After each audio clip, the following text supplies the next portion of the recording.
It was dusk, and I muttered curses to myself as I made my way down the muddy green lane. Just minutes earlier, it seemed, I'd been tired and keen to finish my day with some stew and warm bread. Some idle chit-chat in the rocking chair, perhaps. Yet instead, there I was, trotting like a fool through the mire and the quickening dark. Mine was an unusual profession for a young woman. In Spancel Narrows, where I was born, there was a kind old bachelor named Samuel Frost, who loved hosting his colored neighbors. Many a night we brought our suppers down to his estate, dined at his great table, and then sat at the hearth, listening to the old-timers. And for years, 3 mornings every week, my mother would hurry me along through the woods, and I would join Frost in his study while she cooked and cleaned. There I left behind the paltry education of the crowded schoolhouse, and under his careful tutelage I learned properly to read, write, and tally accounts.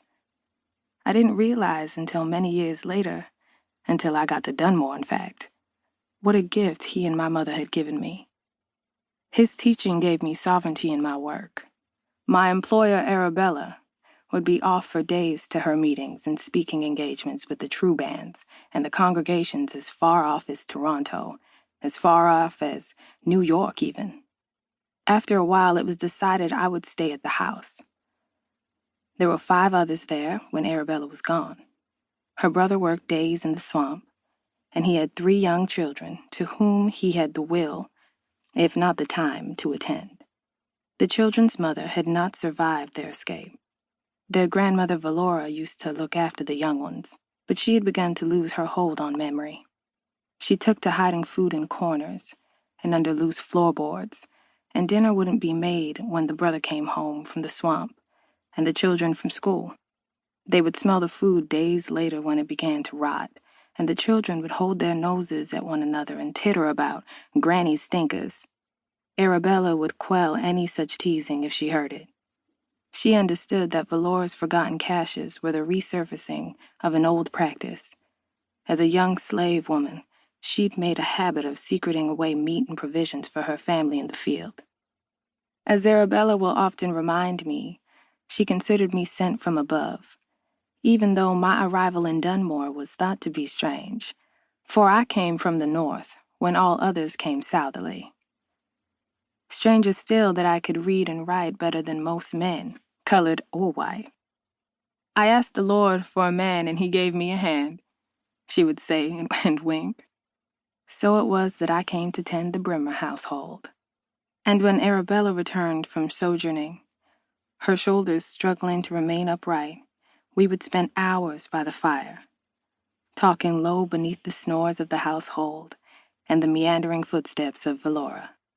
We'd crush mint in jars of the tavern moonshine, and Arabella would recline on her chair and rub the heels of her hands into her temples and burrow her fingers into her hair. She would speak quietly, hushed musings interrupted by her chuckles and sighs. I would listen. I considered these soft ramblings the addenda to her notes detailing the struggles of fugitives, the battles of abolitionists, and the news from lands near and far.